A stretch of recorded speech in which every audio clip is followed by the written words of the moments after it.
Bayangkan di tahun 2025 ini, sebuah kabar yang sudah lama dinantikan akhirnya mulai menemukan titik terang. Setelah sekian lama para pensiunan menunggu kepastian, kini hadir informasi resmi yang benar-benar menyentuh kehidupan sehari-hari mereka. Pemerintah melalui Menteri Keuangan yang baru saja dilantik akhirnya memberikan jawaban yang pasti. Gaji pensiunan akan mengalami kenaikan hingga 16%. Kabar ini bukan sekedar isu atau janji yang sering terdengar dari mulut ke mulut, melainkan telah dipastikan oleh Taskpen sebagai lembaga resmi yang mengelola pembayaran pensiun bagi jutaan ASN, PNS TNI, dan Polri di seluruh Indonesia. Kenaikan ini tentu bukan angka kecil. Bayangkan, tambahan 16% dari gaji pensiun akan sangat membantu dalam memenuhi kebutuhan sehari-hari, dari kebutuhan pokok seperti beras, minyak goreng, gula hingga biaya kesehatan yang semakin meningkat.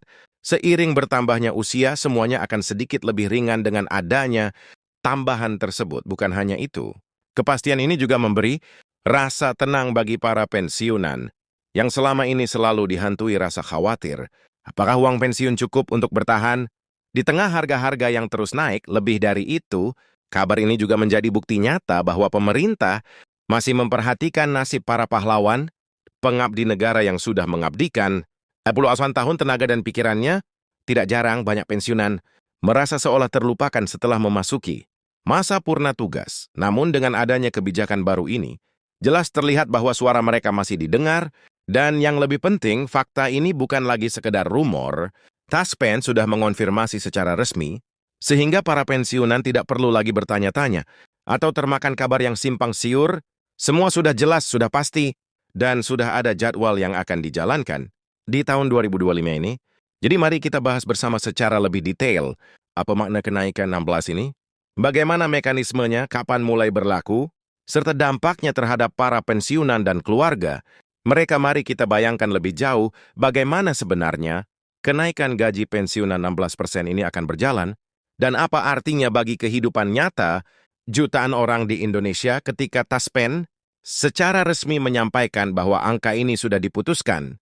Tentu pertanyaan besar yang muncul di benak para pensiunan adalah bagaimana mekanisme kenaikan itu dihitung, kapan uang tambahan itu benar-benar akan cair, dan seberapa besar dampaknya bisa dirasakan dalam keseharian. Karena bagi para pensiunan, setiap rupiah memiliki arti. Uang pensiun bukan hanya sekedar nominal di atas kertas, melainkan menjadi sumber utama untuk bertahan hidup, menjaga kesehatan, dan memberi ketenangan di masa tua. Dalam konteks ini, Menteri Keuangan yang baru punya peran sangat penting. Setiap kali ada pergantian Menteri Keuangan, selalu ada rasa penasaran dan harapan besar apakah Menteri yang baru ini akan lebih berpihak kepada rakyat kecil, khususnya para pensiunan. Apakah ia punya keberanian untuk mendorong kebijakan yang lebih prososial, bukan hanya pro angka dalam laporan keuangan negara. Dan ternyata jawaban pertama dari beliau cukup menggembirakan. Dengan dukungan penuh Presiden dan koordinasi dengan Taspen, akhirnya keluar keputusan bahwa tahun 2025 akan menjadi momentum kenaikan gaji pensiunan sebesar 16%. Kalau kita tarik ke kehidupan sehari-hari, kenaikan ini mungkin terdengar sederhana, namun bagi banyak pensiunan yang hanya mengandalkan uang bulanan dari Taspen, tambahan itu bisa menjadi penyelamat. Bayangkan seorang pensiunan guru yang setiap bulan menerima gaji pensiun Rp2.000 dengan kenaikan 16%, dia akan menerima tambahan sekitar Rp320.000 per bulan. Uang itu mungkin cukup untuk membeli obat darah tinggi yang rutin harus diminum atau menambah anggaran belanja dapur agar anak cucu yang datang berkunjung bisa makan dengan layak. Bagi sebagian orang, jumlah itu tampak kecil, tetapi bagi seorang pensiunan yang hidup sederhana, setiap tambahan rupiah membawa rasa lega yang luar biasa. Lalu bagaimana tunggangan pensiunan yang dulunya menjabat sebagai ASN dengan golongan yang lebih tinggi, atau dari mereka yang berasal dari TNI dan Polri? Tentu saja kenaikannya akan lebih besar. Karena dihitung berdasarkan persentase, misalnya seorang pensiunan perwira yang menerima Rp2.000 per bulan, dengan tambahan 16% berarti ia akan mendapatkan lebih dari Rp100.000 tambahan. Jumlah ini bisa membantu banyak hal, mulai dari biaya pendidikan cucu, perbaikan rumah yang sudah tua, hingga tabungan kecil untuk kebutuhan darurat. Namun yang menarik bukan hanya angka-angkanya, tetapi juga pesan moral di balik kebijakan ini. Pemerintah seolah ingin mengatakan bahwa mereka tidak melupakan para pensiunan. Selama ini banyak kritik yang muncul bahwa negara terlalu sibuk mengurus pembangunan infrastruktur, investasi asing atau urusan politik, ya tetapi melupakan kesejahteraan para abdi negara yang sudah menghabiskan separuh lebih hidupnya untuk melayani masyarakat. Kenaikan ini, walaupun tidak akan langsung menyelesaikan semua masalah, setidaknya menjadi sinyal positif bahwa ada perhatian nyata.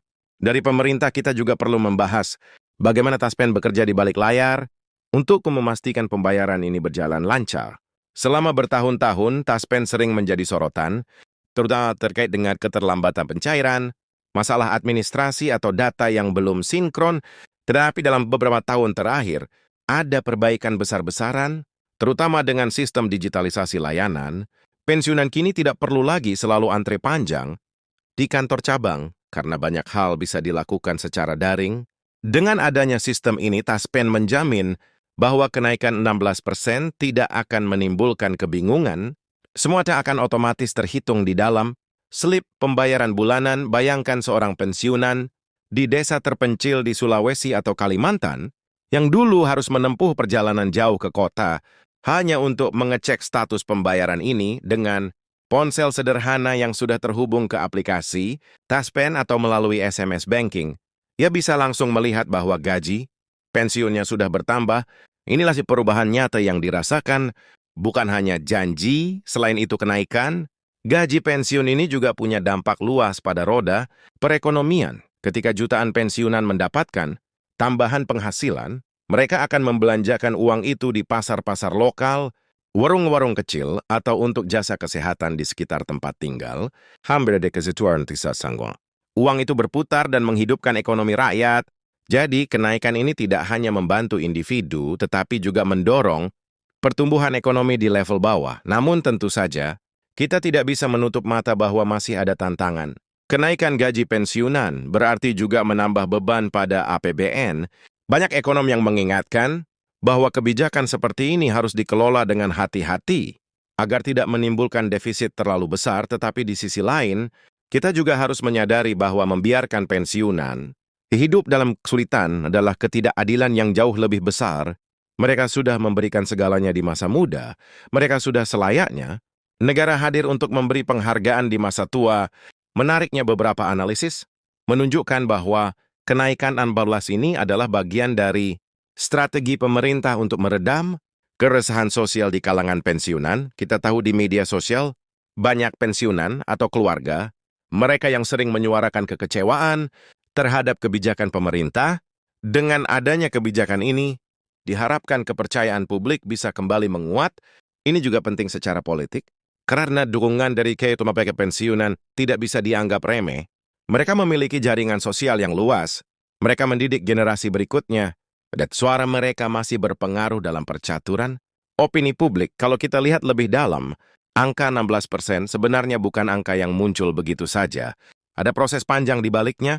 Tim dari Kementerian Keuangan, Bappenas dan Taskin melakukan kajian mendalam, memperhitungkan inflasi, kenaikan harga kebutuhan pokok, serta kondisi fiskal negara.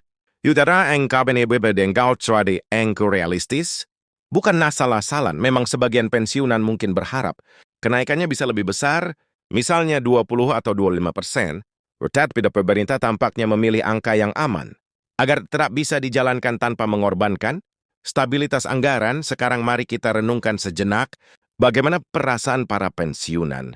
Saat mendengar kabar ini, ada rasa lega, tentu saja karena penantian panjang akhirnya terjawab, tapi di sisi lain ada juga rasa haru. Banyak di antara mereka yang sudah berusia lanjut. Bahkan ada yang kesehatannya mulai menurun drastis. Bagi mereka, tambahan uang ini bukan sekedar materi, tetapi juga simbol bahwa perjuangan mereka dulu tidak sia-sia, bahwa negara masih peduli. Bahkan kalau kita melihat percakapan, sehari-hari di warung kopi atau di pos ronda, kabar tentang kenaikan gaji pensiunan, ini menjadi topik hangat. Orang-orang membicarakannya dengan berbagai sudut pandang. Ada yang merasa sangat bersyukur, ada yang membandingkan dengan negara lain. Ada juga yang masih skeptis, apakah benar-benar akan cair tepat waktu? Semua itu menunjukkan betapa pentingnya ISU ini dalam kehidupan masyarakat. Kita juga tidak boleh melupakan bahwa di balik angka-angka dan kebijakan, Ada cerita manusia, ada seorang mantan, perawat yang dulu bekerja di rumah sakit daerah dengan penuh dedikasi, kini di usia senja harus bergantung pada uang pensiun. Ada seorang polisi lalu lintas yang puluhan tahun menjaga jalan raya, kini menghabiskan waktunya bersama cucu. Ada seorang guru honorer yang akhirnya diangkat menjadi PNS menjelang pensiun, kini menikmati gaji pensiun sederhana. Semua kisah itu mendapat sentuhan baru dengan adanya kenaikan ini, dan tentu saja perjalanan tidak berhenti di sini. Para pensiunan masih berharap agar di masa mendatang, pemerintah akan terus melakukan evaluasi, menyesuaikan gaji pensiun dengan kondisi ekonomi, dan memperbaiki sistem layanan, karena pada akhirnya, kesejahteraan pensiunan bukan hanya soal uang, tetapi juga soal rasa dihargai, rasa aman dan rasa tenang menjalani masa tua. Itulah sebabnya pembahasan kita hari ini sangat penting. Kita tidak hanya bicara tentang 16%, tetapi juga tentang bagaimana negara memperlakukan warganya yang sudah berjuang. Kita bicara tentang harapan, tentang janji, dan tentang masa depan yang lebih baik bagi para pensiunan Indonesia.